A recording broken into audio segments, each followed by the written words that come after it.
Good evening, music appreciation class. It's Kurt.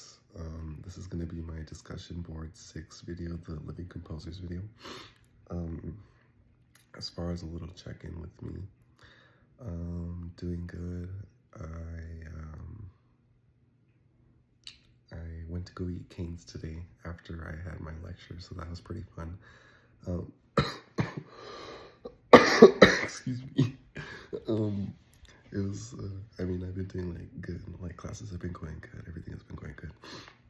Anyways, I have some notes right here that some points that I want to make about what went down.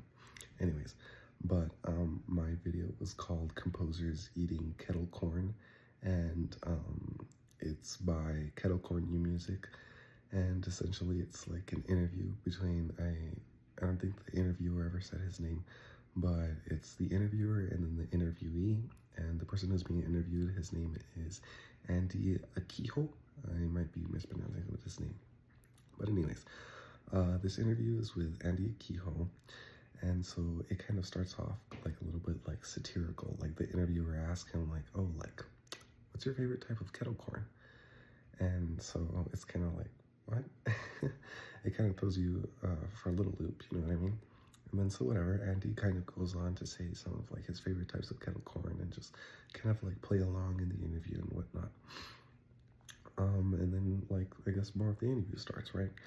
And so essentially he kind of gives a little bit of background into his his experience and what he's done so far.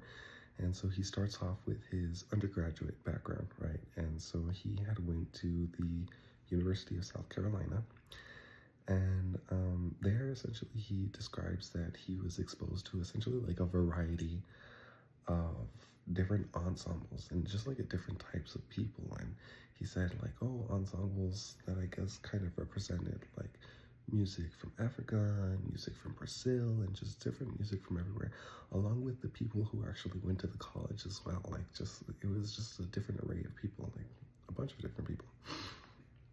Where else? Where are we right here? All right, and then so he does say that he did not know how to read music in the beginning, and so essentially that's where he does learn how to read music, and then eventually goes through the works of it and eventually falls in love with jazz music. And so essentially he starts learning jazz music and then eventually tries to start fabricating some of his own music. He's even practicing it and learning off of other jazz musicians. And then the interview's continuing, and we kind of start to discuss music outside of normality, I guess. He mentions an experience in Trinidad that really shaped the way he views things. And so essentially he kind of describes where it's it's not just creating music, but it's creating community. You know what I mean? Because he kind of describes almost a community concert there that took place in Trinidad, where it was something 100 plus steel pan players, and they're coming all together and they're all just playing and everyone's having fun and having drinks, and it's just it's a different experience from what you're normally used to. And then finally the interview kind of ends off with how he has been writing a new piece, or an upcoming piece for a concert that I guess they're going to be doing. And he kind of talks about how most of his music, at least I think he said before 2011, was more very non-traditional. So there was always some sort of percussion element that had changed, or it just wasn't, I guess you could say normal concert music. And so with this piece that he was going to make, he wanted it to be a little bit more historical.